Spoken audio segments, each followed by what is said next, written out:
Hello, my friend. Today I will tell you another long-forgotten legend. Close your eyes and let the magic transport you to Middle-earth. Our journey begins. Far beneath the snows of the gray mountains, the lonely mountain rose like a giant's crown of stone, cold, proud, and silent beneath the wheeling stars. Yet deep within that mountain's heart, silence was a stranger. There the air shimmered with heat. The darkness gleamed like molten gold, and the sound that filled the endless caverns was the slow, rolling breath of a dragon. Smaug the Golden lay upon his hoard, his vast wings folded like crimson sails, his belly pressed against a bed of jewels and coins that stretched farther than the eye could see. His scales shone with red and bronze fire. Each movement of his claws sent rivers of treasure sliding and whispering around him. The dwarves who had once delved those halls were long gone. Their bones scattered, their forges silent. Smaug was the master now, the last great fire drake of the north, and no creature dared to trouble his dominion. Yet all was not well within the mountain. It began with something so small, Smaug almost ignored it. A faint chill brushed his snout as he stirred in his sleep. It was a strange thing, for the heat of his own body could melt stone and set gold to sweating. He lifted his head, half dreaming, and saw a glimmer on the wall above him. Not gold, but white, as though a star had fallen into his lair. When he rose, his claws struck frost upon his treasure. The dragon's pupils narrowed into burning slits.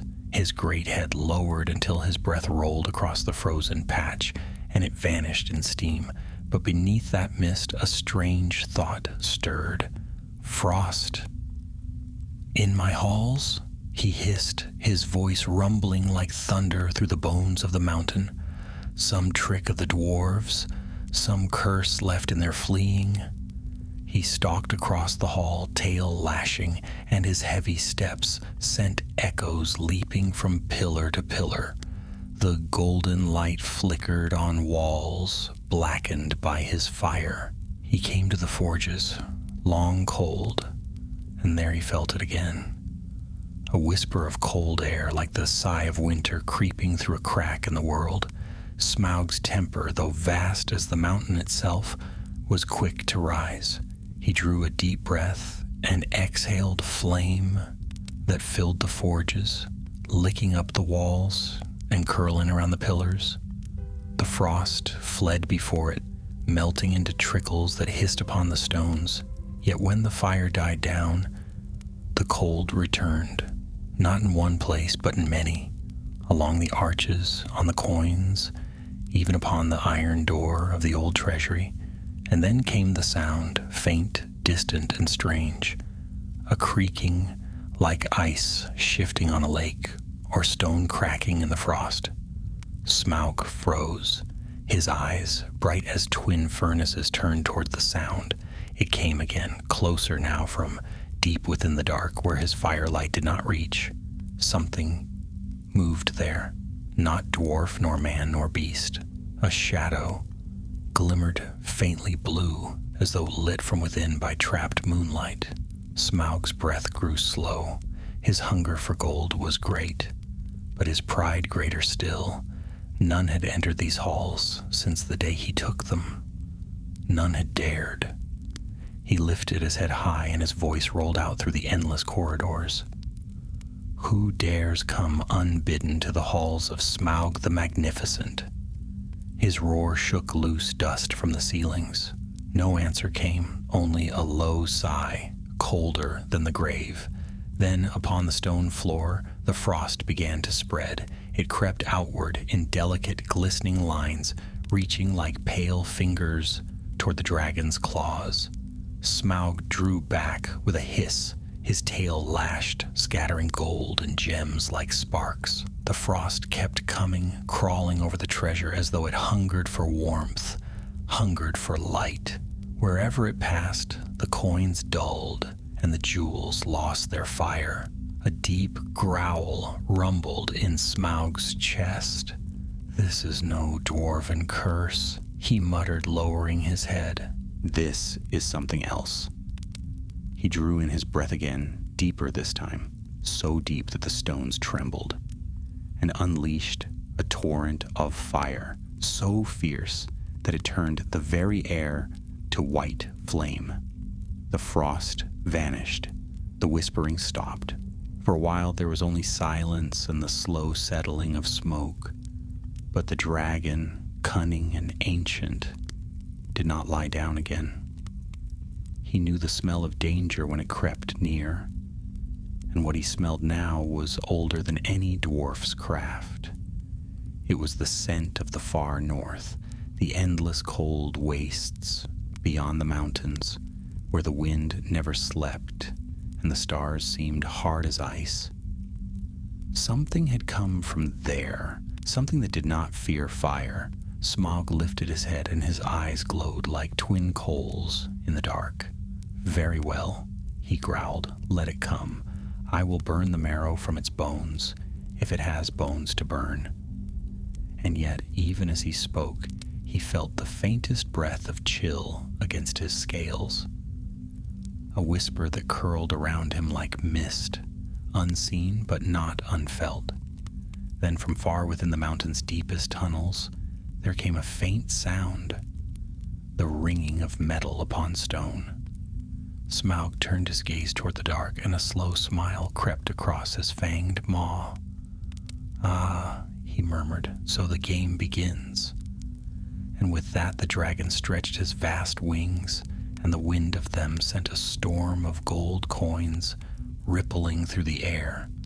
The firelight danced upon his scales, and the shadow of his wings filled the hall like a storm cloud. He would hunt the intruder through every tunnel, through every vault and chamber, until the last spark of cold was crushed beneath his flame. But deep within the mountain, unseen and patient, the frost was waiting, waiting for him to come closer, waiting for the moment when fire would meet ice, and the mountain would tremble beneath them both. Through the endless corridors of Erebor, the dragon moved, vast and wrathful, his claws scraping sparks from the stone. The golden tide of his hoard whispered and shifted behind him as his tail swept across it, scattering rubies and crowns alike. Firelight from his eyes licked the walls as he passed, painting pillars and carvings in shades of red and bronze. Once these halls had sung with the hammering of dwarves, the ringing of silver and steel, the chanting of songs that echoed through ages. Now they held only the rumble of Smaug's breath and the faint, unnatural sound that haunted his steps, the crack of ice beneath fire. He moved deeper past the vast pillars of the king's hall and into passages long forgotten. The scent of stone was sharp, tinged with something foreign, cold, clean, and biting. As he descended, the air changed. His heat no longer warmed the walls. The breath from his nostrils fell as steam, vanishing into the gloom. A pale light began to glimmer in the far dark, faint at first, then growing, blue and silvery like the heart of frozen water. Smaug halted, his eyes narrowed. "Show yourself," he growled, his voice echoing through the caverns like a storm through mountains. No answer came, only that light pulsing faintly in the depths. Then, from the floor itself, frost began to rise in spirals, forming shapes like ghostly flames, each one dancing without heat. The coins beneath them cracked and split with a delicate sound, as though chilled to glass. Smaug's lip curled. "You would mock me with my own fire?" He drew in breath, and from his throat came a glow red as a furnace. The air trembled, flame burst forth, searing through the cavern in a torrent that could have melted iron. The frost shapes vanished, but when the blaze faded, the light returned. And now it moved. From the heart of the glow came a figure. No flesh, no bone, but a shifting shadow of ice and smoke. It towered as high as Smaug's shoulder, and its edges shimmered like shards of glass. Within it burned a pale blue fire, cold and cruel. A voice came from it low and hollow like wind over a frozen sea. Long have you slept, fire drake, long have you kindled your warmth upon the world's bones, but the north remembers what you forgot. Smaug laughed, a deep and terrible sound. The north? I am the fire that devoured the north. I burned the stones of the gray mountains. I sent your snows screaming into the sky. The creature's light brightened, and frost began to crawl up the walls again. Yet still the cold returns, it said. Still the frost endures. You cannot burn winter, fire drake. You can only delay it. Smaug's laughter ended in a hiss. You speak as though you are winter itself. I am its shadow, the spirit whispered. I am Hrivamon, last of the frost kindred of Morgoth, and I have come for your fire. The dragon's eyes flared with anger. Then come and take it. He lunged forward, flame roaring from his jaws. It struck the spirit full on, and yet to Smaug's fury, the fire broke apart, swirling into mist. The frost creature seemed to drink it, growing brighter, stronger. Smaug staggered back, astonished. Never had his flame failed him. You dare steal my fire? Hrivamon's form wavered, expanding. Not steal, feed. As you fed upon gold, I feed upon heat. Long have I slept in the northern snows, waiting for fire great enough to wake me. You have brought it. The walls cracked. Frost spread across the floor faster than Smaug could melt it. The very stones groaned with cold. The dragon's breath came as smoke, not flame, and he felt, unthinkably, his strength begin to ebb. But Smaug was not a creature of fear. In him burned the cunning of the ages, the fury of the first fire that had scorched the world. With a roar, he leapt upward, striking the cavern roof with his claws. The stone shattered, boulders rained down. You will find no meal here, Ice Shadow, he bellowed. This mountain is mine. He beat his wings once, twice, and the gust sent clouds of gold and dust swirling. Hrivamon's light flickered in the storm. Smaug turned and fled upward, deeper into the mountain's central halls, his tail lashing behind him. The frost followed, creeping like veins through the rock. He came at last to the great treasury, the heart of his hoard. Gold lay piled in mountains, rivers of coins flowing between them, crowns and weapons and jewels glittering like the sun. This was the place of his pride, the measure of his triumph over all the free folk of the north. Here he would make his stand. He swept his tail in a great circle, pushing up walls of treasure around him, creating a ring of gold so vast it shimmered like a rising sun. He opened his wings wide and drew in a breath so deep that the air itself seemed to shrink away. His body burned from within. Flame rose around him in a whirlwind of red and white. Come then, shadow of frost, he thundered, and see how fire devours all. The spirit entered the hall like a mist from the grave. Frost rolled before it, glazing the gold, turning bright metal to pale silver. Jewels cracked in their settings. Hrivamon's voice came cold and endless. Your fire will fade, dragon. Your hoard will freeze beneath my hand. Then fire met frost. The explosion shook the mountain to its roots. Flame burst upward, melting treasure into rivers. Ice shattered into blinding shards. For a moment, the whole mountain glowed from within, as though the heart of the earth itself were aflame. Smaug's roars filled the world. His claws tore through stone, his tail lashed out, breaking pillars, but Hrivamon clung to him, its icy tendrils wrapping around his body, stealing his heat. The dragon's scales steamed, then cracked under the cold. In desperation, Smaug turned his own fury upon his treasure. He poured fire into it, melting it, reshaping it, fusing it into one seething sea of gold and flame. The spirit shrieked as molten metal engulfed it, its light dimming, fading. With a final roar, Smaug threw himself upon the burning horde. The chamber filled with smoke and light so fierce it blinded even him. When the fire died at last, there was silence. The frost was gone. The air was heavy and still.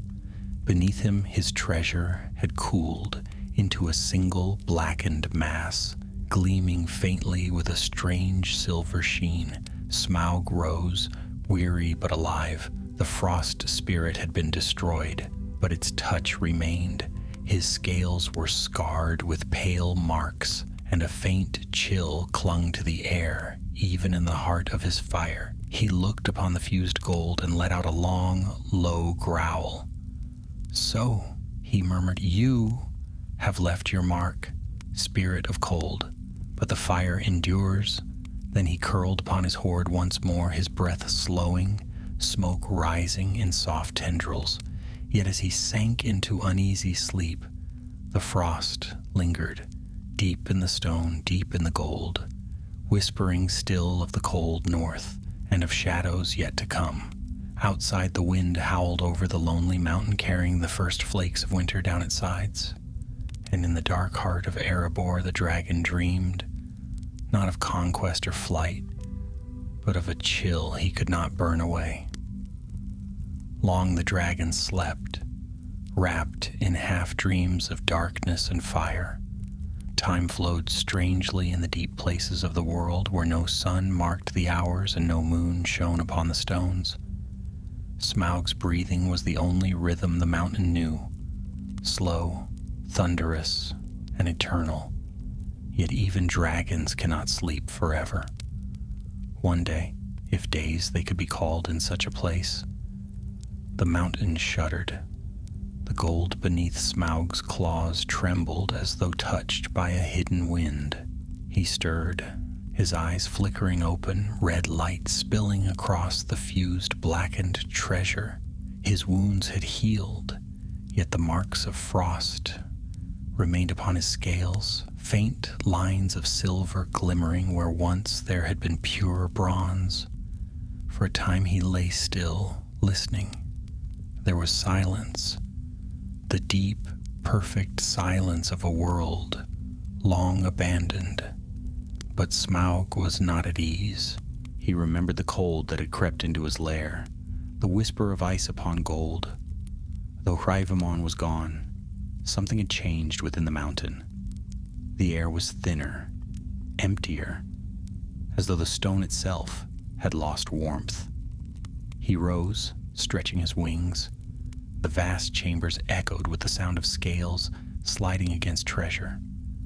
Coins fell like rain from his talons as he stood upon the mound, gazing into the dark tunnels.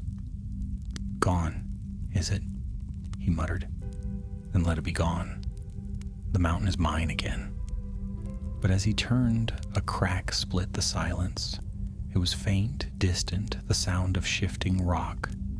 Smaug froze. He knew every echo of this place, every whisper of wind through the tunnels. This was new. A low growl rolled from his chest. Not again. He stalked toward the sound, each step shaking dust from the high ceilings. The tunnel he entered was narrow for one so great as he, carved by dwarven hands ages ago. His body scraped the walls as he passed, and flakes of gold leaf fell from ancient carvings. He came at last to a deep fissure. A place where the frost and fire of his battle had torn the mountain open. There, in the crack's shadow, a faint blue glimmer shone. Smaug's nostrils flared. "No spirit endures such flame," he said, though his voice trembled with anger. "You cannot live. You cannot." Yet the light grew stronger. From the fissure came a sound like a sigh, soft, cold, unending. The dragon bent low, peering into the depths, and for a moment he saw something move.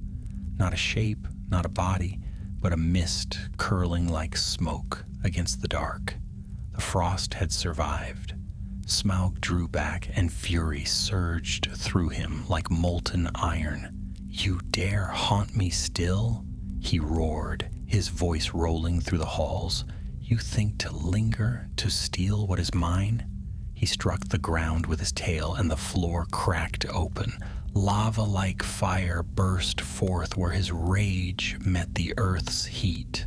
The fissure widened, and the blue light fled deeper into the dark, vanishing at last. Still, Smaug was not content. He followed, tearing through the stone with his claws, widening the passage, seeking the heart of the mountain itself, the roots where even dwarves had feared to delve. The air grew colder as he descended, heavy with the smell of damp and ancient things. The walls glistened faintly, and frost began once more to appear, delicate and mocking upon the stone. Smaug's anger blazed. His flame filled the tunnels, searing them bright as day. Yet each time he turned aside, frost returned, not from above, but from below, rising like breath from the earth. Then, far beneath the roots of Erebor, he came to a cavern unlike any he had seen. Its walls shimmered with frozen crystal, and in its heart lay a pool. Black and still, its surface unbroken. Above it hung a pale light, like moonlight trapped in a drop of water. Smaug hesitated, for though his pride was boundless, even he knew the taste of old power. This was no remnant of Rivamon alone. This was deeper. A wound left from the elder days, when Morgoth's servants had twisted the elements themselves. Fire and frost had once waged war in these depths, and neither had wholly perished. As he watched, ripples spread across the pool, though no wind stirred. A voice rose again, faint, hollow, and many-tongued, as if countless whispers spoke together. "Smaug the Golden, Smaug the Proud, Smaug the Thief of Dwarves." The dragon's eyes narrowed. "Speak plainly, Shadow." "You have slain the frost," said the voice, "but you cannot unmake it. It lives now in the gold you guard, in the stones you scorch. Its breath is in your own. You are no longer fire alone." Smaug's scales shivered. For a heartbeat he felt the truth of it, the faint ache of cold deep within his chest, the weariness that no flame eased. He snarled, shaking it off. "Lies, I am flame and death. I am Smaug." The voice fell silent, but the light in the cavern dimmed, sinking into the pool. Then came stillness, a stillness so deep it pressed against his heart. For the first time in his long life, Smaug turned away. He could not destroy what he could not reach, and though he despised retreat, even dragons knew the wisdom of patience. He would return to his hoard, to warmth and gold, and he would think. When he emerged once more into the great treasury, the air was heavy with mist. The walls wept with condensation, and his gold gleamed faintly silver. The mountain was changing. He could feel it in every breath. He curled upon his fused treasure, his claws tracing the frozen ridges that ran through it. The faint blue gleam that lingered within the gold reflected in his eyes, cold and beautiful. "Perhaps," he murmured almost to himself, "perhaps there is more power in this than I knew. Fire and frost, together." He breathed upon the treasure, and the gold hissed. Steam rose, curling around his body. The air shimmered between heat and cold, never settling, as if both fought for rule. A strange calm came over him then. The rage ebbed, replaced by a deep, brooding thought. Dragons were creatures of greed and cunning, not merely beasts of flame. If he could not destroy the frost, he might command it. If it lived within his hoard, it belonged to him. And so Smaug began to experiment with his newfound power. He would exhale flame upon the treasure, then draw it back in through his nostrils, tasting the mingled warmth and chill. His breath no longer scorched as before. It shimmered, white and gold, fire and frost, twined together. In time he learned to shape it. He would breathe upon a single gem and watch frost blossom over it, then melt it with a word. His laughter echoed through the empty halls. "A new art," he said. "An art worthy of Smaug the Golden." Yet the power he toyed with was not tame. Sometimes, as he slept, frost crept over his wings, and he would wake shivering. Sometimes when he roared, sparks flew not red but white, and the air froze around them. The balance within him was shifting, though he did not yet see how far it would go. The frost had found its home, not in the gold, not in the mountain, but in the dragon himself. Outside, winter deepened upon the world. Snow lay heavy on the slopes of Erebor, and ice glazed the waters of the running river.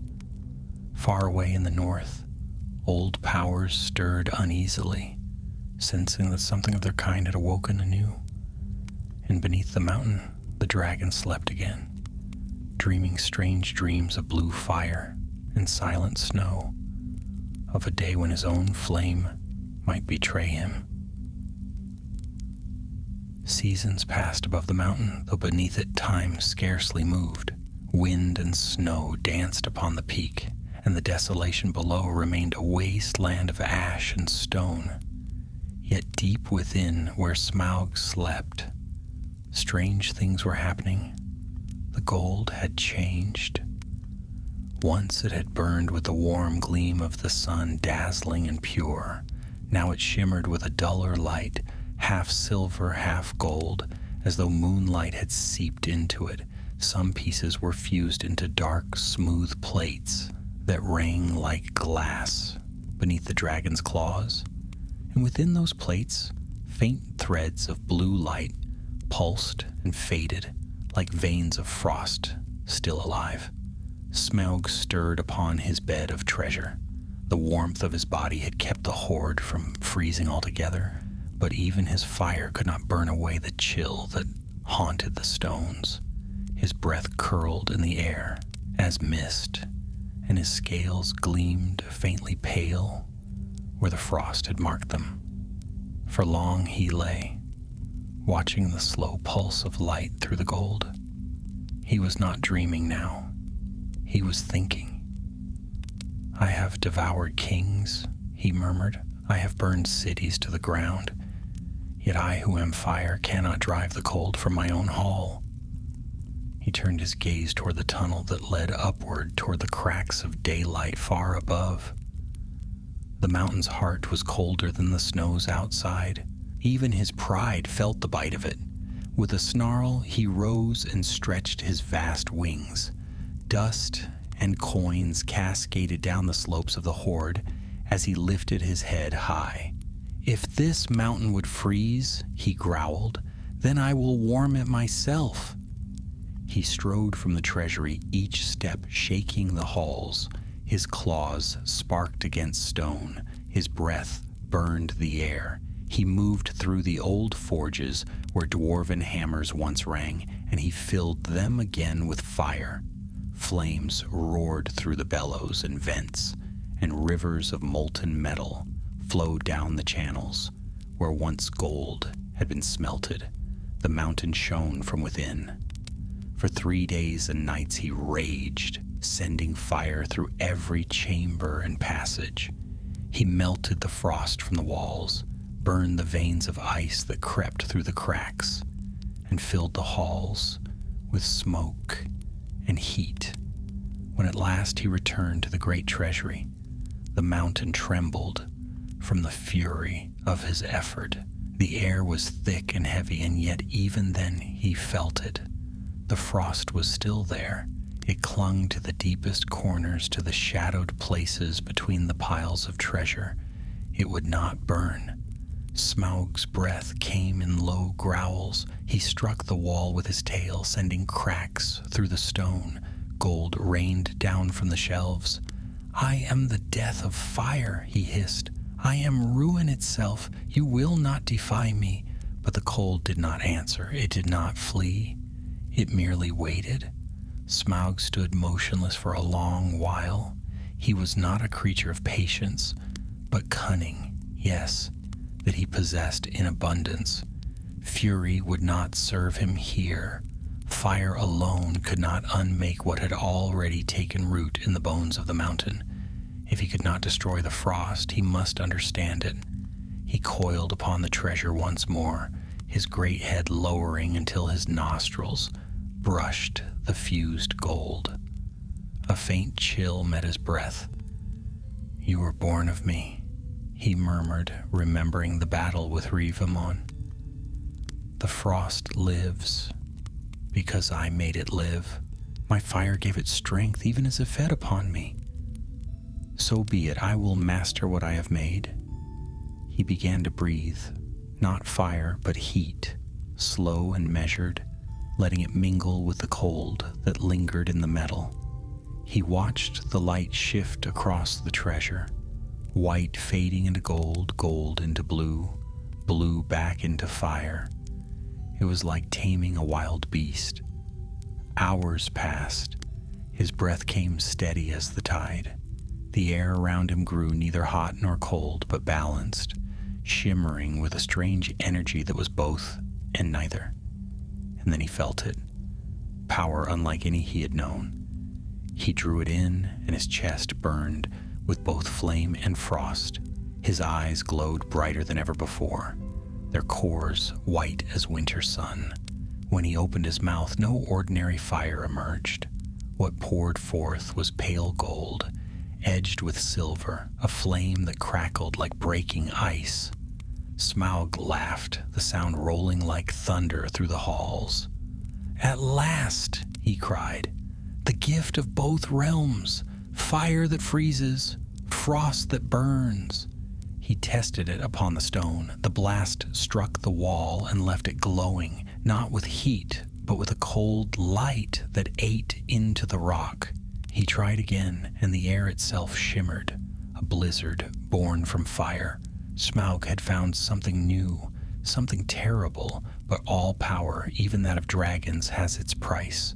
When he ceased and drew breath, pain lanced through his chest. A sharp, icy ache gripped his heart, and for a moment he faltered. His breath came ragged, leaving trails of frost upon the gold. The balance he had forged within himself was unstable. He lay still, forcing the pain to fade. "So," he muttered, "this is your price, frost spirit, a mark upon my strength." He would bear it. Dragons had endured worse. As the days passed, Smaug practiced his new craft. He would shape flames into spirals of snow, then melt them again with a roar. The halls of Erebor became a realm of strange beauty. Pillars that shone with ice, yet did not melt.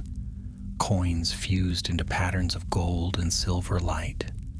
But with every breath, the frost within him grew stronger. He began to feel its will, silent, persistent, whispering at the edge of thought. Sometimes when he slept, he dreamed of endless white plains where his wings could not fly, where even his fire burned blue and dim. He would wake with a roar and lash his tail against the walls, shaking the mountain, scattering his horde in fury. Yet always when the echoes faded, the frost returned.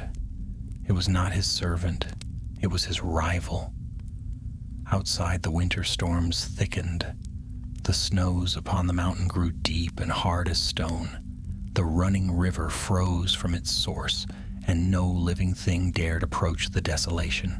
Still, in the far north, unseen by the eyes of men or dwarves, the winds whispered of change. A shadow of cold power had risen anew in the world, a power born of fire, wearing the shape of a dragon. And beneath the lonely mountain, Smaug lay upon his half-frozen hoard, his eyes burning with mingled flame and frost. His heart was torn between warmth and chill, and though his power had grown, a faint unease crept into his soul. He had conquered gold, stone, and dwarf alike, but now for the first time he began to wonder if something greater still might conquer him. He would not admit it, not yet, not to himself. Instead, he whispered into the dark, "Let the world come, let the winds howl, Smaug endures." And though the frost upon his treasure gleamed ever brighter, he closed his eyes and drifted once more into uneasy sleep, the faint hiss of frost upon gold echoing through the vast and empty halls. When at last Smaug awoke again, the world outside had changed. Years, perhaps centuries, had passed, though the dragon could not tell. Beneath the mountain, time was a slow and shapeless thing, yet he knew by the taste of the air that the snows above had deepened, and the cold had grown fierce upon the land. The halls of Erebor were no longer as he remembered them. The walls glittered with frost, yet not the same frost that once defied him. This ice was his own making, formed by his strange breath, woven through with gold dust, gleaming like pale fire in the shadows. The air shimmered with warmth and chill in equal measure, as if the mountain could not choose between seasons. Smaug rose, stretching his long body. Crystals fell from his wings like shattered glass. The gold beneath him had hardened into smooth, glimmering plains, and as he stepped upon them, the sound was not the soft clink of coins, but the ringing of crystal. He felt strong, stronger than he had in many long ages. The frost that once weakened him now pulsed like a second heart, cold but full of might. He drew in a deep breath, and flame filled his chest, swirling with the cold fire of the north. His breath came out as a storm, half fire, half blizzard, that rolled down the vaults like thunder.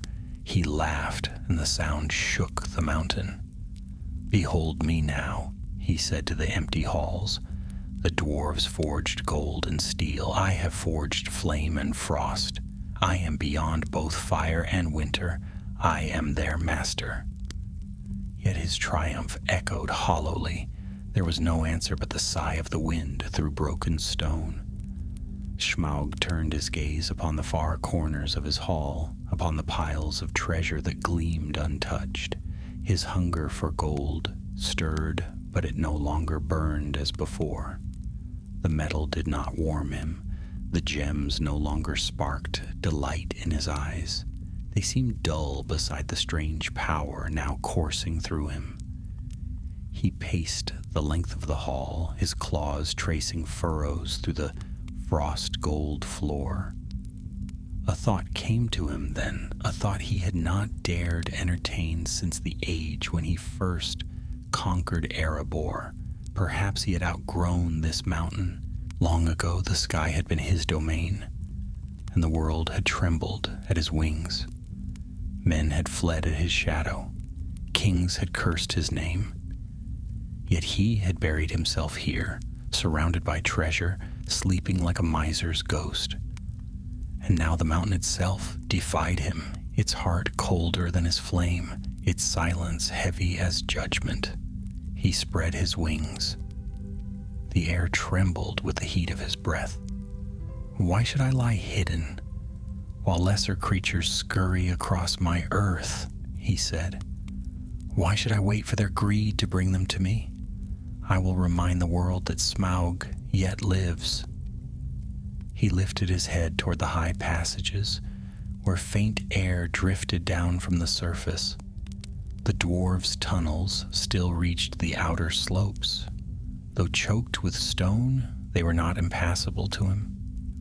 Beyond those tunnels lay the sky, and beyond the sky, realms of men and elves and the ruins of the north where frost still ruled. Perhaps there he would find something worthy of his new might. With a single beat of his wings, he sent a storm of gold and frost spiraling through the chamber. He began to climb through the deep halls, his steps shaking dust from the ceilings, his eyes bright as molten stars. The tunnels groaned as he passed, for they had not felt his weight in an age. Higher he climbed until the air grew thin and bitter. He came at last to the outer gates, the shattered entrance where long ago he had broken through to claim the mountain. Snow drifted in through the cracks, glittering faintly in his firelight. Smaug paused. The cold wind struck him full in the face, sharp and clear as a blade. For the first time in many centuries, he saw the world outside, the long white plain stretching to the horizon, the frozen river winding down from the mountain, and the ruins of Dale far below, half buried in ice. He stepped forward, and the sunlight fell upon him. It was weak and pale, for winter ruled the land, but even so it touched the dragon's scales and set them blazing. Gold and bronze flared into white, and the silver scars of frost gleamed like starlight upon him. For a moment, Smaug stood motionless, drinking in the sight. The world lay vast and silent beneath him, a kingdom without rival. His wings unfurled, each vast as a sail catching the wind. Then with a single thunderous motion, he leapt into the sky. The mountain shook with the force of it. Snow burst from the slopes in avalanches as he rose, circling once, twice before sweeping out across the land. His wings beat like the sound of war. Below, the desolation of Smaug came alive again. The frozen plain cracked and smoked beneath his passage. Fire streamed from his jaws, mingled with shards of ice that glittered like knives in the sun. His breath struck the earth and carved strange patterns, half melted, half frozen, where the two elements fought for mastery. He flew far that day, farther than he had since his conquest. He soared over the long lake, now frozen hard enough to bear his shadow. He saw the huts of men huddled upon its edges, and though a cruel joy stirred in him, he did not descend. Not yet. For as he flew, he felt something stirring in the world, a restlessness that called to him. The frost within him longed for the north, for the endless ice fields of Forodwaith, where Hreivamon had once been born. The fire within longed for the south, for the warm plains and the cities he had burned long ago.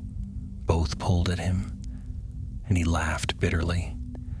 "Even in flight I am divided," he said. "Flame and frost, fire and ice, forever at war within me." He turned at last back toward the mountain, descending through the thickening dusk. His wings beat slower now, and the glow of his fire dimmed. When he landed upon the mountain's flank, the snow hissed beneath his claws, turning to steam. He gazed upon Erebor's gates, the black scars where he had first torn his way inside. Smoke rose faintly from them, mingling with the frost. For the first time he felt not triumph, but weariness. He had flown across a kingdom of silence, no dwarves to defy him, no heroes to challenge him, no treasure left unclaimed, only the whisper of wind and the endless white. He turned back toward his lair, his tail sweeping through the snow. "So be it," he murmured. "Let the world sleep beneath its frost. Let it forget. When I wake again, I will choose what remains, fire or cold." He descended once more into the mountain, his great form vanishing into the dark. The air behind him shimmered with his breath, and the last traces of daylight faded from the gates. And there, beneath the lonely mountain, Smaug lay again upon his strange, silvered hoard.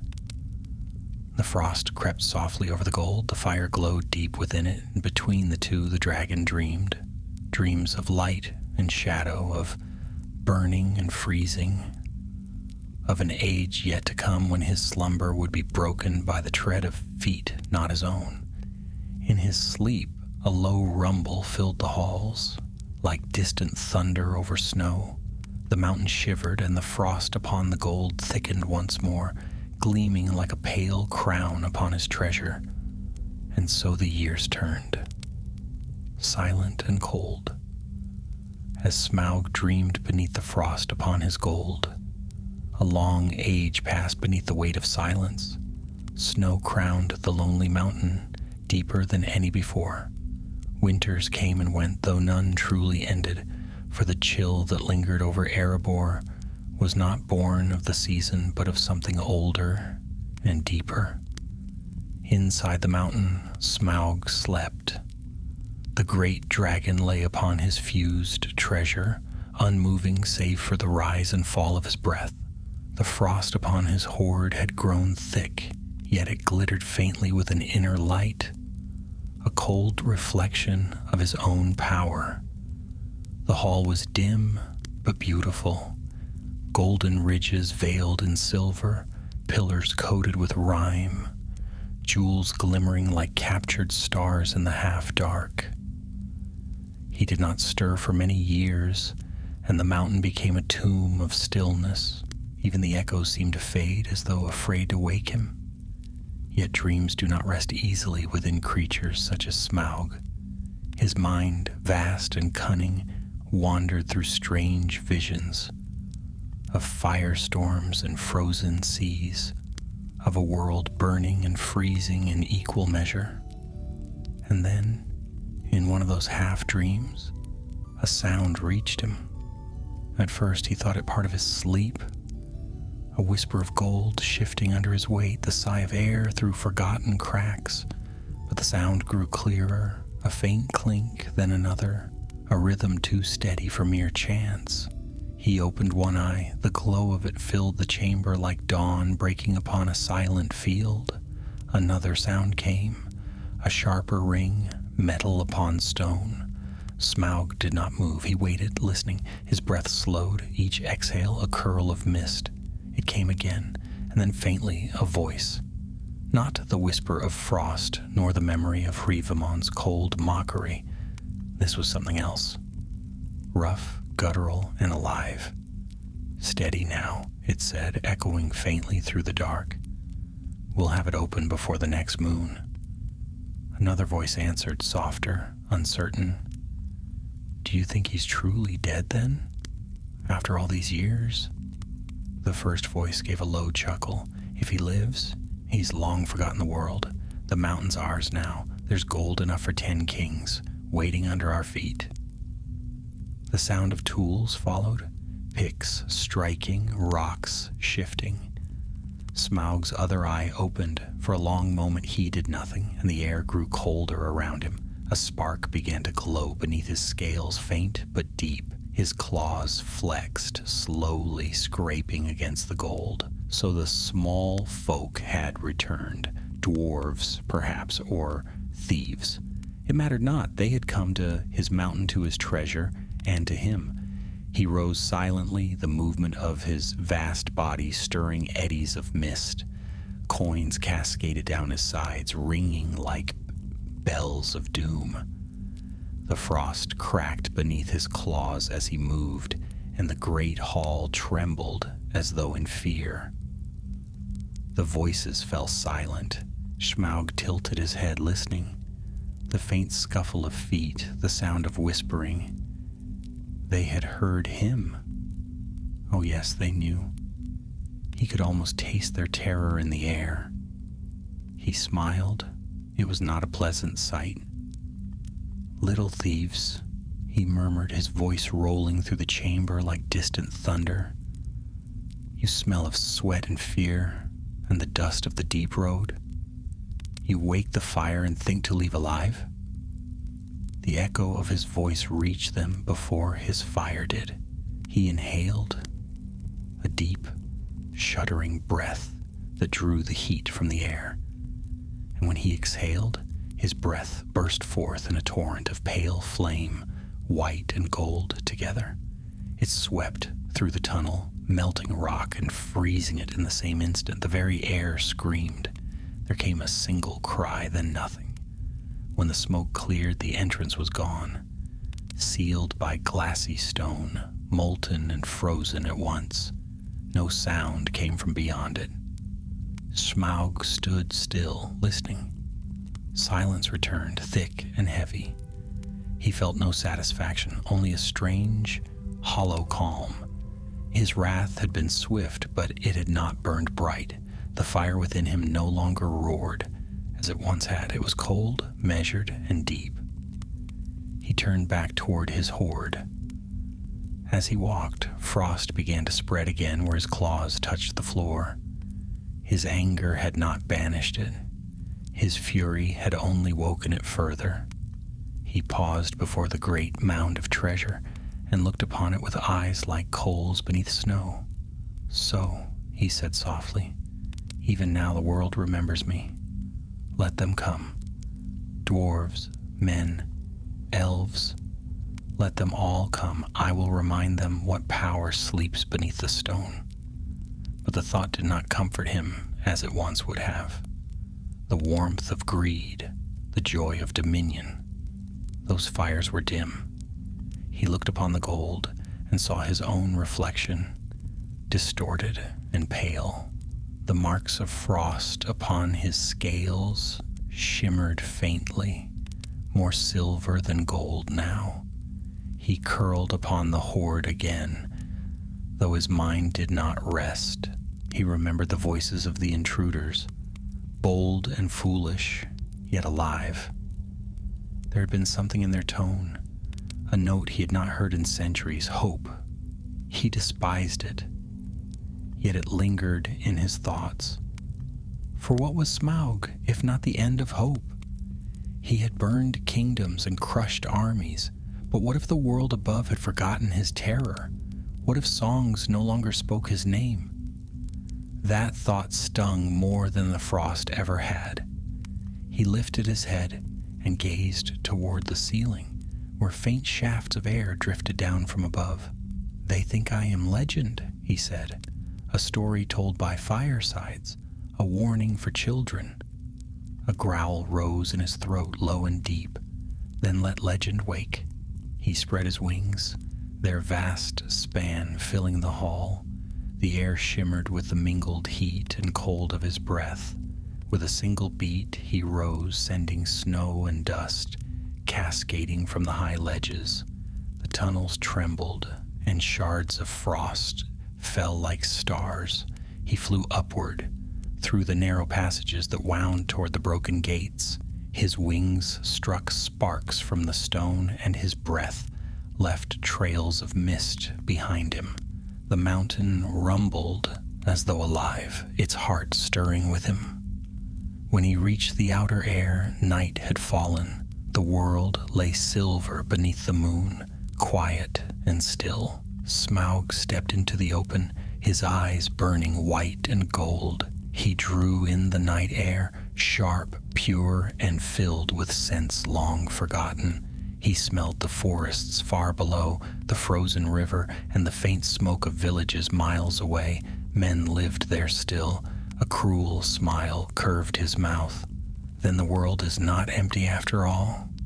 He rose into the sky, vast and terrible, his wings casting shadows upon the moon. Frost trailed from his wingtips, mingling with sparks of fire. Below, the snow began to fall more heavily, driven by the storm of his passing. The dragon of Erebor flew again, The mountains echoed with his roar, and the stars dimmed as he passed beneath them. Far below, men looked up from their hearths, their fires flickering in sudden gusts of icy wind. They saw a shadow upon the moon, vast, terrible, and bright with fire, and they trembled, for they did not know whether it was a dream or the return of an ancient fear. Smaug wheeled once above the lonely mountain, then vanished into the clouds, his laughter rolling across the frozen lands. The frost upon his gold thickened. The mountain shone with pale light, as if crowned by winter's fire, and in its heart, where his voice still echoed, a new storm had begun. One that would not end until the day another came, not with frost nor flame, but stealth and courage to challenge the dragon beneath the stone. The night was deep and still when Smaug vanished into the far reaches of the sky. The great wings that had once darkened valleys and lit the heavens with flame now swept through moonlit clouds like a storm of gold and shadow. The world beneath him was wrapped in snow, silent and frozen, save for the faint lights of men flickering far to the south. He flew over the desolation, over the frozen waters of the long lake, over forests whose branches bent beneath the weight of winter. The air itself seemed to tremble beneath his passage. Wherever his wings cast shadow, frost and fire mingled in strange harmony, scorching the snow to glass. It had been long indeed since Smaug had beheld the lands beyond Erebor. The forests had grown wilder, the roads of men were fewer, their towns small and scattered. He had burned their cities once, and though time had rebuilt them, their smoke was thin, their walls low. As he passed over them, he saw the movement of tiny figures far below, men and women looking up in terror. Some fled into their homes, others fell to their knees. Smaug's laughter rolled across the fields like thunder. "Remember me," he roared. "Remember what it means to wake the fire." He breathed upon the air, and his strange flame poured forth, gold-edged with white. It struck the ground and burst into frost fire, burning without smoke. Trees caught and froze, their trunks shining like crystal. The river hissed where it met his breath, splitting ice from stone. The dragon circled once, savoring the chaos he left in his wake. Yet as he flew higher, a cold wind struck him, a wind from the north. It curled around his wings, biting deep, and for a moment he faltered. It was no ordinary chill. It was the same breath he had once fought deep beneath the mountain, the echo of Hrivamon's power. The frost within him stirred, answering that ancient call. Smaug growled low, his breath turning to mist. "You cannot summon me, shadow," he said into the wind. "You are gone, scattered and broken." But the wind whispered in return, faint and distant, like a voice from another age. "You are not free of me, fire drake. You carry me still." He snarled and drove onward, wings beating harder, yet the whisper lingered, coiling through his thoughts like smoke. The sky around him seemed to pale, the stars dimming. His fire burned hotter, but his heart grew colder. For the first time since his awakening, doubt touched him. He was Smaug the Golden, scourge of the north, and yet a shadow of frost dwelt within his soul.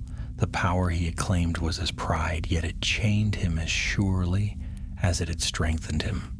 Below, the forests ended and the land rose into long, frozen plains. Beyond them, the farthest mountains of the north loomed, dark peaks wreathed in eternal ice. Few living creatures dared those wastes. They were the remnants of the old world, haunted by the memory of Morgoth's dominion, where frost spirits still whispered in the dark, Smaug looked upon them, and a strange hunger stirred in his heart. Perhaps it was the frost within him, longing for its birthplace. Perhaps it was pride, seeking to master what no other power could. He descended. Snowstorms rose to meet him, swirling around his wings. The air grew thick with flurries that cut like blades. Yet the dragon pressed on, his eyes burning through the white. He landed at last upon a high ridge, the stone cracking beneath his weight. The mountain before him was vast and jagged, crowned with glaciers that gleamed beneath the moon. He stood there, gazing upon the north. For a moment, the frost within him was silent, as though it had found its home. Then the ground trembled. From deep beneath the ice came a faint, echoing sound, a voice without words, cold and ancient. Smaug lowered his head, his breath steaming. "So," he said, "even here, the dead remember me." He opened his jaws and unleashed his fire upon the mountain. The flame poured out, white and gold, striking the glacier. The ice screamed, melting and freezing at once. The mountain shook beneath the force of it. But when the light faded, the ice remained. It was untouched, gleaming and unbroken. The cold was too deep, too old. And then, from that frozen heart, light began to stir, blue, faint, and terrible. Smaug stepped back, claws sinking into snow. The glow grew brighter, spreading through the ice like veins of lightning. Cracks formed, echoing like thunder. The voice came again, louder now, and though it spoke no tongue of elves or men, Smaug understood its meaning. Fire awakens frost. You cannot burn what has no end. The glacier split open, and from its depths rose a figure, tall, shifting, made of wind and ice. It was not Hrivamon, though its essence was kin to his. It was something older, colder, a fragment of the first winter that had ever touched the world. The dragon roared, his wings flaring. "Another shadow? You think to bind me as your kin did?" The frost thing raised its hands, and the storm answered. Snow swirled into a spiral, a vortex that swallowed light. The cold sank into Smaug's bones. His fire burst forth again, but the storm smothered it, freezing each spark before it could breathe. For the first time, the dragon felt his wings grow heavy. Ice formed upon them, thickening with every beat. His scales glimmered beneath the frost, their gold dimming beneath the white sheen. He roared in fury and struck forward, claws flashing. The storm recoiled beneath his might, but the voice within it only laughed, a sound like breaking glass. "Enough!" Smaug bellowed, his voice shaking the heavens. "I am fire and death! No frost shall bind me again!" He drew in a breath deeper than any before, pulling upon the heart of his power. His chest glowed bright as a forge, the gold of his scales shining through the ice. And when he exhaled, the world itself seemed to shatter. The flame that burst forth was neither red nor white, but something between, a living gold, blazing and freezing at once. It tore through the storm, splitting the clouds and casting light across the northern sky. The frost thing screamed, its form unraveling into snow and mist. The wind howled, and the light of its being faded into the night. Smaug stood panting, steam rising from his body. His wings were torn, his scales cracked and silvered with frost, but he lived. Around him the ice had melted into a wide basin of glass. The frost within him was silent now, but he knew it had not gone.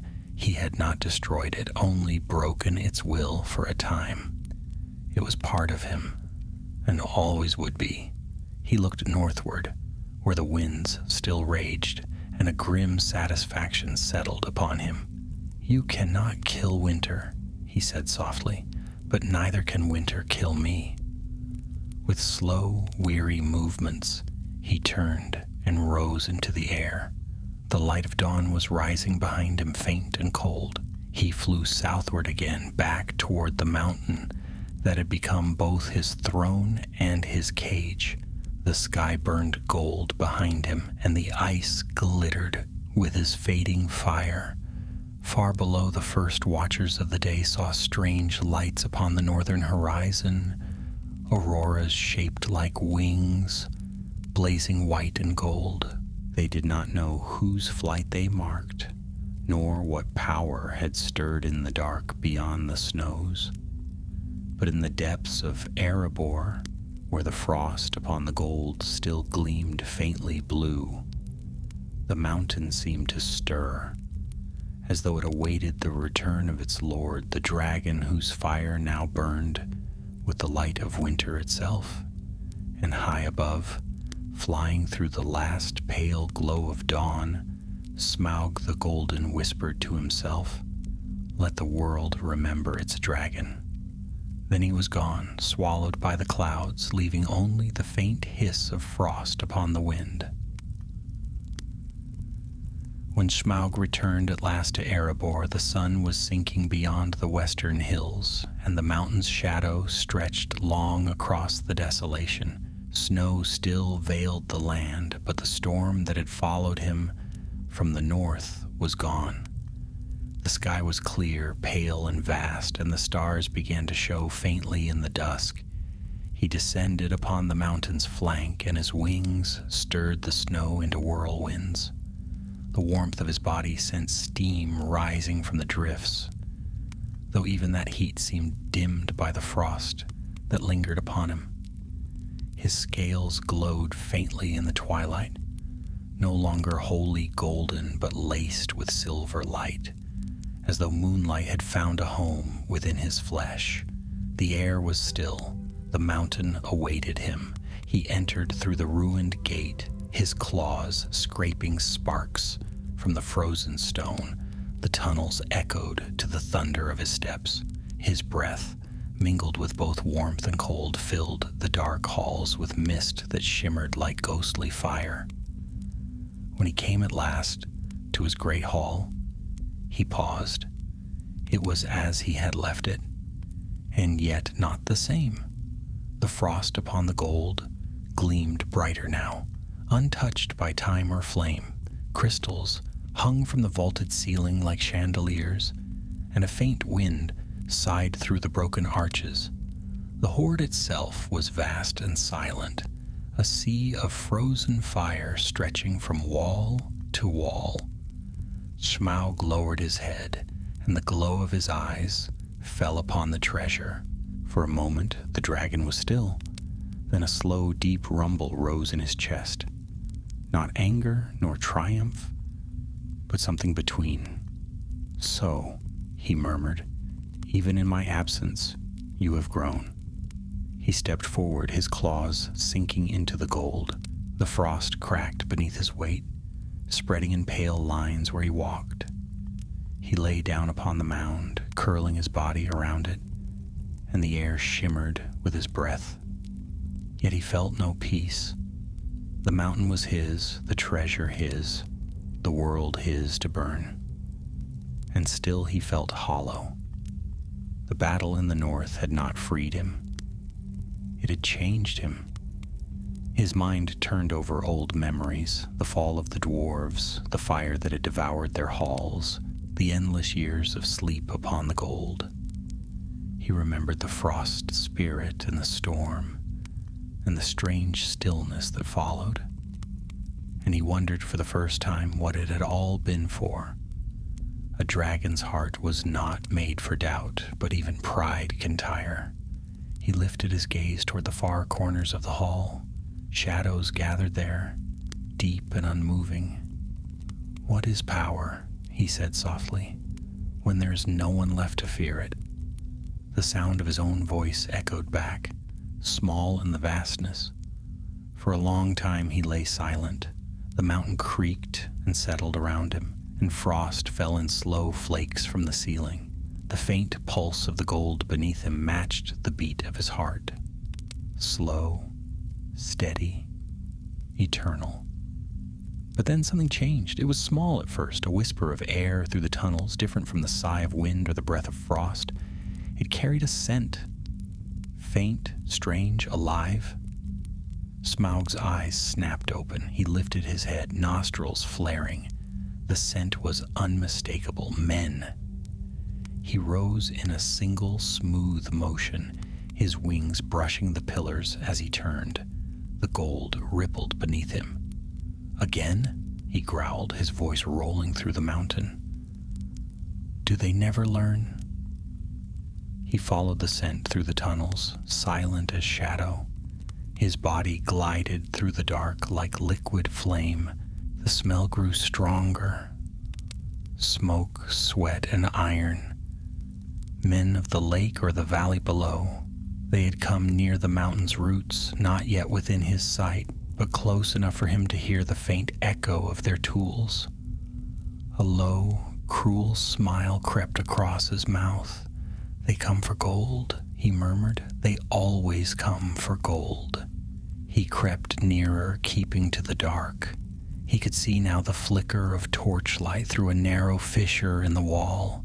Beyond it lay a smaller chamber, one the dwarves had carved in ages past. A storehouse, long forgotten, now broken open by time. There 4 men stood, cloaked, weary, armed with picks and small blades. Their torches cast trembling light upon the frost-slick stone. One of them, older than the rest, spoke in a low voice. Dig carefully. The stories say the dragon sleeps still, but if he wakes, he'll burn us before we see the sun again. Another muttered. The first gave a tight smile. Then pray he sleeps, for if he does, our fortune's made. Smaug watched them in silence. The words stirred a faint echo in him. Not anger, but something darker. Memory. He had heard such words before, long ago, when Thror's folk delved too deep and too greedily. For a moment he almost pitied them. Then the frost beneath their feet began to shift. One of the men looked down, frowning. What was... The floor cracked open. A gust of white fire burst upward, and the chamber filled with light. The men screamed, but it was already too late. The flames consumed them, not the red of common fire, but the pale, searing gold of Smaug's new breath. When the light faded, nothing remained but frost and ash. The dragon drew back through the fissure, his eyes burning. Fools, he whispered, gold is not for the living. He turned and returned to his hall, though the satisfaction he expected did not come. The scent of men lingered in the air. The scent of life, brief and fragile. It stirred something within him that he could not name, not pity, not envy, but perhaps a faint remembrance of the world before all his fires, before all his sleep. He looked again upon his hoard. The frost upon it gleamed faintly, alive with his breath. The silver veins ran deep through the gold, cold and beautiful. He settled once more upon it, though sleep did not come easily. His thoughts wandered to the north, to the frost that had not died, to the voice that had whispered in the storm. It had told him he could not destroy winter, and he knew it spoke truth. But perhaps he thought neither could winter destroy him. He closed his eyes, his chest rising and falling in a slow rhythm. Outside, the wind howled across the mountain, carrying the scent of snow and far-off life. The frost upon the gold thickened, spreading like a silent promise. Smaug slept again, but this time his dreams were not of conquest or flame. He dreamed of an age yet to come, of strangers who would walk his halls, of a thief's quiet step, of the glint of gold seen through the dark, and somewhere deep in the hidden heart of the mountain, The frost whispered faintly as though laughing in its sleep. Years turned over like the slow grinding of the mountain itself. Snow fell and melted upon Erebor's slopes, and the wind carved old scars into deeper hollows. The desolation at the mountain's feet remained lifeless, a field of ash and frost where nothing dared grow. Yet within the mountain, Smaug endured, his fire banked, his frost asleep, his dominion undisturbed. The world beyond his halls had changed. He did not know it, nor did he care to know. Men rebuilt, elves turned their eyes to other matters, and dwarves scattered far from their lost home. The memory of Smaug the Golden faded into rumor and song. Some called him dead, slain by the long winters. Others whispered that he slept still upon his frozen gold, waiting for the day his wrath would stir again. They were not wrong, for though his body lay unmoving, his dreams were alive and terrible. In them he saw fire consuming the sky and frost swallowing it whole. He saw cities crumble beneath storms of his own making, and always through the dream's heart there came the sound of whispering, frost speaking through gold, faint as wind through reeds. "Not yet," the whisper said. "Not yet, Fire Drake. Your hour has not come." He would have roared at the voice, burned it from his mind, but it was part of him now, woven into his very flame. So he slept on uneasily, and the mountain waited with him. Then, one night, something stirred the air. It was a sound so small that it would have escaped any mortal ear. The faintest click of stone, the barest tremor of metal. Yet to Smaug, whose senses were sharper than the keenest blade, it was as loud as thunder. He opened one eye. The hall around him was still dark, lit only by the dull glow of his own breath. The frost upon the gold shimmered faintly, undisturbed, save for one place near the edge of his hoard, where a single coin rolled and fell, clinking softly against the stone. Smaug's pupils narrowed. He lifted his head, scenting the air. At first there was nothing. Then, faint and strange, came the smell of leather, dust, and something else. Something living. The dragon smiled slow and cruel. "Another thief," he murmured. "Another fool, come to seek death among treasures." He did not move at once. He waited, as hunters do, the faint glow of his eyes hidden beneath his lids. The intruder crept closer, unaware of the doom that watched him. Through the dark came the faint shuffle of feet, the whisper of breath, and the soft jingle of metal. Whoever it was, they were light and small, far lighter than a dwarf, more silent than an orc, and they moved with a purpose, cautious but not clumsy. Smaug's curiosity stirred. This was no wandering fool. The scent grew stronger now. Earth, wool, and something of the Shire fields of long ago. A smell he did not know but somehow found curious. A hobbit? The dragon had not seen such a creature in all his long life, though he had heard of them. Little folk of the West, harmless and shy, too small for war, and too meek for treasure. What business had such a one in the halls of dragons? He watched as the faint glimmer of light, a lantern perhaps, moved among the gold. The figure beneath it was small indeed, no taller than a child, and cloaked in gray. It paused often, glancing about nervously, as if expecting the mountain itself to awaken, and then, daring beyond reason, the creature reached down and plucked a single cup from the heap. The sound was soft, barely the whisper of metal on metal, but it rang through the hall like a bell. Smaug's eyes opened wide. Their light blazed across the chamber, red and gold like the rising of a sun. The intruder froze. For a moment, silence held.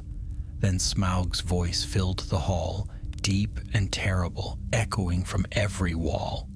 "Thief in the shadows," he thundered, "who are you that would steal from the dragon of the lonely mountain?" The little figure stumbled back, vanishing behind a pillar. Smaug's laughter followed, rolling like thunder. "Do you think to hide from me? I can smell your fear, little worm. I can feel your heart tremble." He rose from his hoard, vast wings spreading, his movement shaking the ground. Coins cascaded down in golden avalanches as he climbed the mound, his eyes burning like twin furnaces. "Come now," he said, his voice softening into a purr that was worse than any roar. "I will not harm you.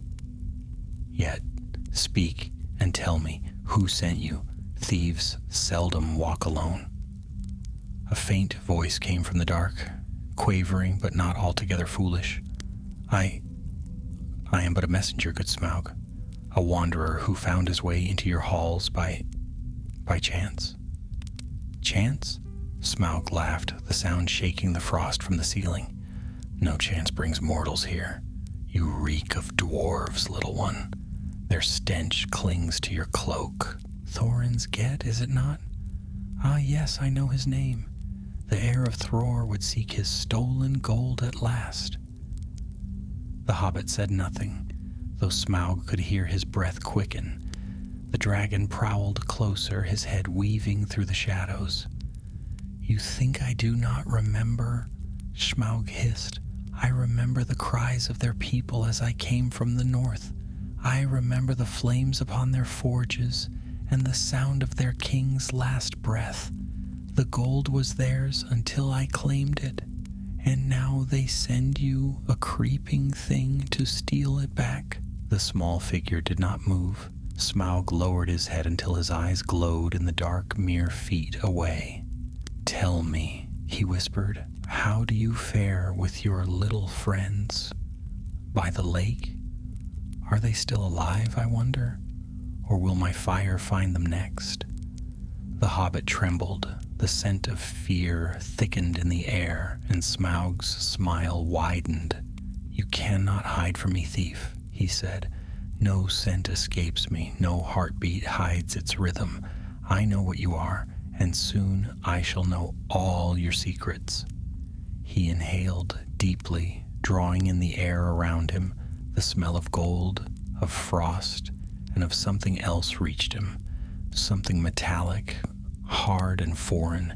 His eyes narrowed. "What is this?" he murmured. "Something you carry, something not of dwarf or man." The hobbit backed away, clutching at his cloak. Smaug's gaze sharpened. "A trinket, perhaps? A gift of power? Ah, I see you now, little thief. You wear something that hides you, yes, but not from me, not from the fire that sees through all deceit." He reared up, his body blazing with light, the hall filled with firelight and shadow. His wings struck the pillars, sending shards of stone cascading. The hobbit fled, slipping between the mounds of gold, vanishing into the dark. Smaug's roar shook the mountain. "Run while you can, thief, for I am Smaug the Golden, Smaug the Magnificent, and I shall burn this mountain anew before I am robbed." His breath burst forth, sweeping the chamber with flame. The frost upon the gold melted and steamed, and the treasure shone like molten sun. Yet the little intruder was gone. The dragon's fury blazed hotter. He turned his wrath upon the halls themselves, sending fire through the passages. "Dwarves, men, thieves and liars, all will burn," he roared. He beat his wings once, twice, and the mountain quaked. Smoke poured from its vents, and the world below awoke in terror. The dragon of Erebor had risen again, and the age of his sleep was ended. The mountain roared as if the heart of the world had broken open. Fire blazed from its fissures, and the night sky turned crimson above the peaks. Smoke coiled upward, black and heavy, carrying with it the sound of the dragon's wrath, an echo that rolled for miles across the sleeping north. Smaug the Golden had awakened in full. In the depths of his fury, the halls of Erebor shook. His wings beat against the pillars, scattering gems like sparks and gold like rain. Coins melted where his fire touched, fusing into rivers of molten light. The frost that had lingered for years hissed and vanished beneath the storm of his breath. He searched every corner, every vault and tunnel, but the little thief was gone, slipped away like smoke between his claws. Coward, Smaug thundered, his voice shaking the very stones. Show yourself. You think to rob me and vanish into shadow? I will find you, and your bones shall be the color of snow. His roar rolled through the tunnels and out into the night, shaking loose the snows upon the mountain's crown. Yet no answer came.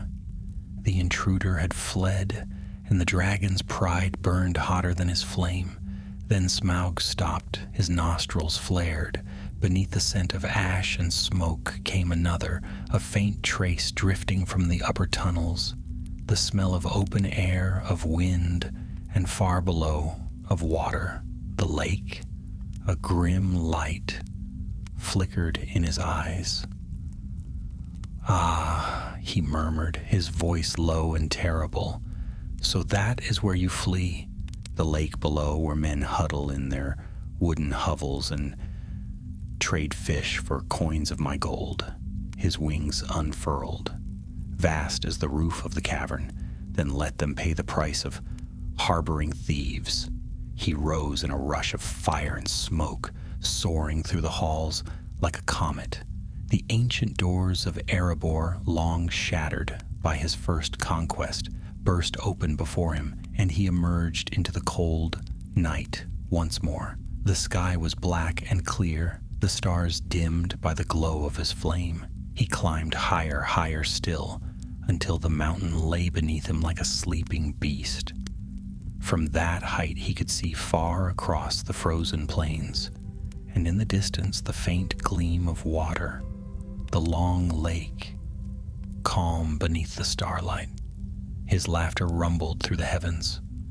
Lake Town, he said, Esgaroth, a nest of mortals grown fat upon what is mine.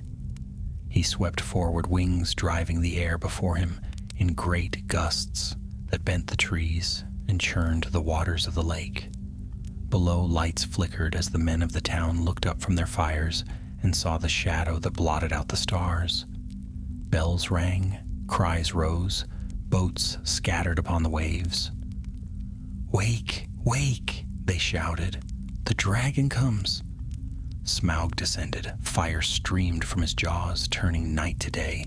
The first breath struck the town's edges, and houses burst into flame. The water hissed and boiled where his fire touched it. Men dove into the lake, their shouts drowned by the roar of his wings. He circled above the burning town, exultant. "I am fire, I am death," he cried, and his voice was like thunder over the waves. "Who dares defy me now?" Arrows rose from below, black specks against the glow of his flame. They struck his scales and shattered harmlessly. He laughed, the sound shaking the air. "You cannot harm me, worms of wood and water. My hide is iron, my breath the ruin of kings." He dived again, his fire sweeping through the streets, consuming all before him. The lake glowed red beneath his reflection. The towers of the town cracked and fell, their timbers shrieking. Yet as he wheeled for another pass, a single arrow flashed upward, a shaft black-feathered and straight, flying from the last standing tower. Smaug turned his gaze toward it, curious, almost amused. But this arrow was not like the rest. It sang through the air with strange purpose, guided by hands both mortal and fated. It found the narrow gap beneath his wing, where a single scale was missing, an imperfection long hidden, born of an old wound and a mark of pride. The arrow struck. For an instant Smaug did not understand. He felt a sting no more than the bite of a gnat. But then a strange heat spread through him, not the heat of his own fire, but something sharp and burning, searing deeper than any flame. He beat his wings once, twice, the motion clumsy and wild. Pain flared through his side. He roared, and the heavens trembled. "No!" he bellowed. "No blade can pierce me! No arrow!"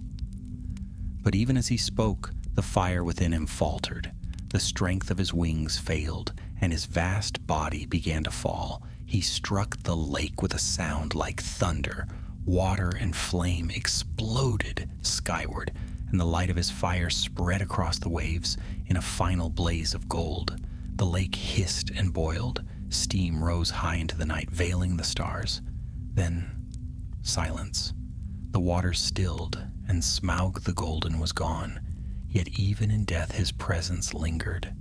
Beneath the cooling surface his body lay vast and gleaming, the gold of his scales dimmed but unbroken. Around him the water froze, sealing him in a tomb of ice and light. The men of the lake, dazed and grief-stricken, gathered upon the shores. They looked upon the ruin of their homes and the black steam rising where the dragon had fallen. Among them stood the archer who had fired the last arrow, his bow now broken, his face lit by the glow of dawn. "He is dead," the people whispered. "The dragon is dead." But far away, upon the lonely mountain, the frost upon the gold stirred once more. It thickened, spreading across the treasure in silence, as if mourning its master, or waiting for something yet unseen. For though Smaug's heart was stilled, his shadow did not fade. The frost that had lived within him remained, cold and potent, whispering still through the cracks of the mountain. It whispered of vengeance, of gold unguarded, of wars yet to come. And in that whisper, the fate of kings was sealed. Erebor gleamed in the morning light, its doors open, its fires dead. Smoke drifted from its crown, and the frost upon its treasure shone pale and silver, as though the dragon's spirit had not wholly passed away. For Smaug's dominion had ended, but his curse had only begun. The dawn that followed the fall of Smaug was a strange one. The light came pale over the eastern hills, casting a cold shimmer upon the lake that had boiled and steamed beneath the dragon's death. The air still reeked of smoke and ash, and the charred remains of Lake Town floated upon the waters like the bones of a slain beast. Yet amidst ruin there was still breath, the cries of survivors, the creak of boats, and the quiet sobbing of those who had lost all. For a time no one spoke the dragon's name.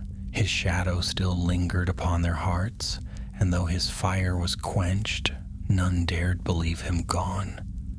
The men moved cautiously, watching the surface of the lake where the faintest glow still shimmered beneath the water, as though the dragon's fire yet burned far below.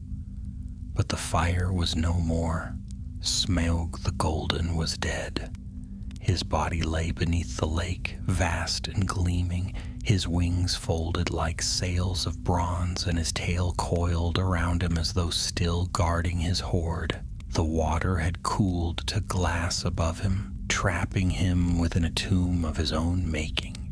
The gold of his scales gleamed faintly through the ripples, a silent beacon of the power that had ruled the north.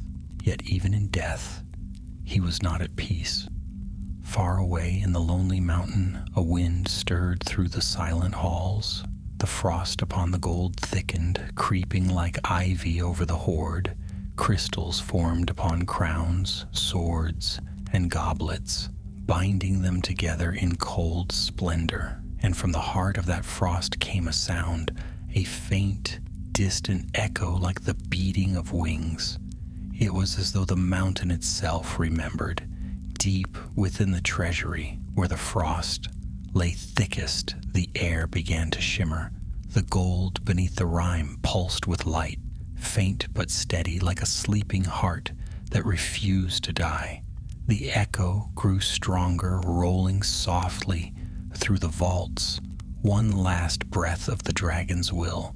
Smaug's fire was gone, but the frost he had borne, the curse of the north, remained alive.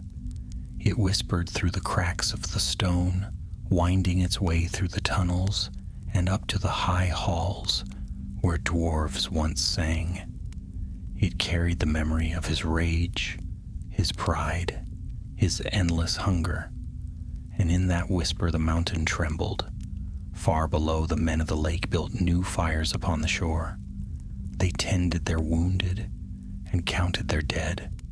They spoke of Bard, the bowman who had brought the dragon down with a single arrow. They named him hero and king, though he claimed no crown. The dragon is dead, they said again and again, as if by saying it they could make it true. But Bard, standing upon the blackened pier, looked northward. His eyes were keen and gray, and though he said nothing, his heart was uneasy. He had seen the mountain flare in the night as Smaug rose in wrath. He had seen it burn again when the dragon fell, and now as the sun rose, he saw its crown gleam, not with fire but with frost, pale and silver. He frowned. "The mountain sleeps," he said softly, "but not in peace."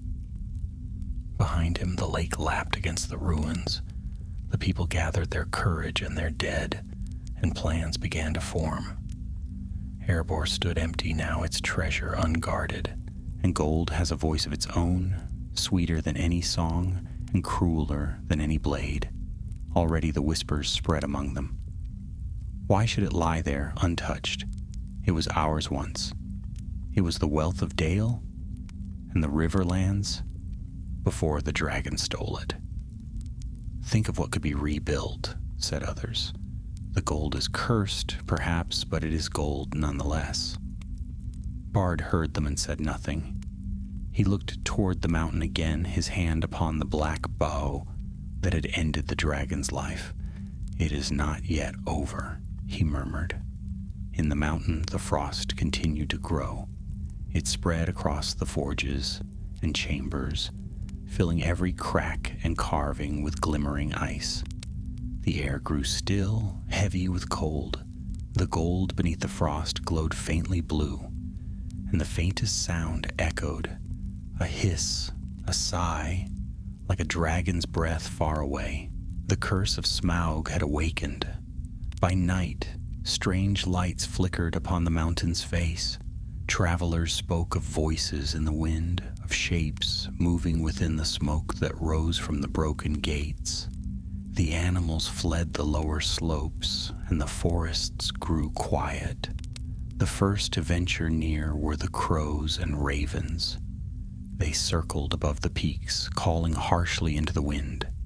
Among them was an old bird with a white feathered crown who had once flown in the days of Thror. He watched the mountain, his black eyes gleaming. "Fire is gone," he croaked to the others, "but something colder stirs. The dragon's wrath sleeps, yet his spirit lingers." And the ravens fled south, carrying tidings to lands that had long forgotten the dragon's name. Days passed, and from the south came movement. Dwarves, small in number but fierce in heart, led by a proud and grim figure with a crown of iron upon his brow. Thorin Oakenshield had come to reclaim his birthright. They stood before the gates of Erebor, gazing up at the mountain that had haunted their bloodline for generations. Smoke drifted faintly from the cracks, though no fire burned. The air was sharp, the snow beneath their feet untouched. "It is ours again," said Thorin. His voice was low, reverent, and proud. "Smaug is dead, and the gold of our fathers awaits us." But even as he spoke, the wind from the gate carried a strange chill. Fili shivered and drew his cloak tighter. "There's cold in that wind, Uncle," he said, "colder than any winter I felt." Thorin did not answer. His eyes were fixed upon the gates, and a strange light flickered within them. Greed, yes, but something else too. A shadow that seemed to watch from behind the frost. They entered. Their torches cast long, wavering light through the dark halls. The frost gleamed on every wall, thick as glass. Their boots rang upon the frozen gold, echoing through the silence. No body lay within the mountain. No trace of the dragon's corpse, for Smaug had fallen into the lake. Yet his presence was everywhere, in the scorch upon the stone, in the faint scent of ash, in the whisper of air that seemed to breathe. As they walked deeper, the light of their torches flickered and dimmed. The frost shimmered, and for a moment, each dwarf thought he saw a shadow move beneath it, a flash of gold and silver scales, a glint of fire behind ice. But when they looked again, there was only the treasure, vast and still. Thorin stood before it and raised his torch. The gold stretched out before him, a sea of light, frozen in time. He smiled. "At last," he said softly, "the kingdom beneath the mountain is ours again." Behind him, the frost upon the gold shifted faintly. A breath, no louder than the sigh of snow, passed through the chamber. And though none heard it clearly, the whisper was there, curling through the air like smoke. Fire sleeps. Frost remains. The gold remembers.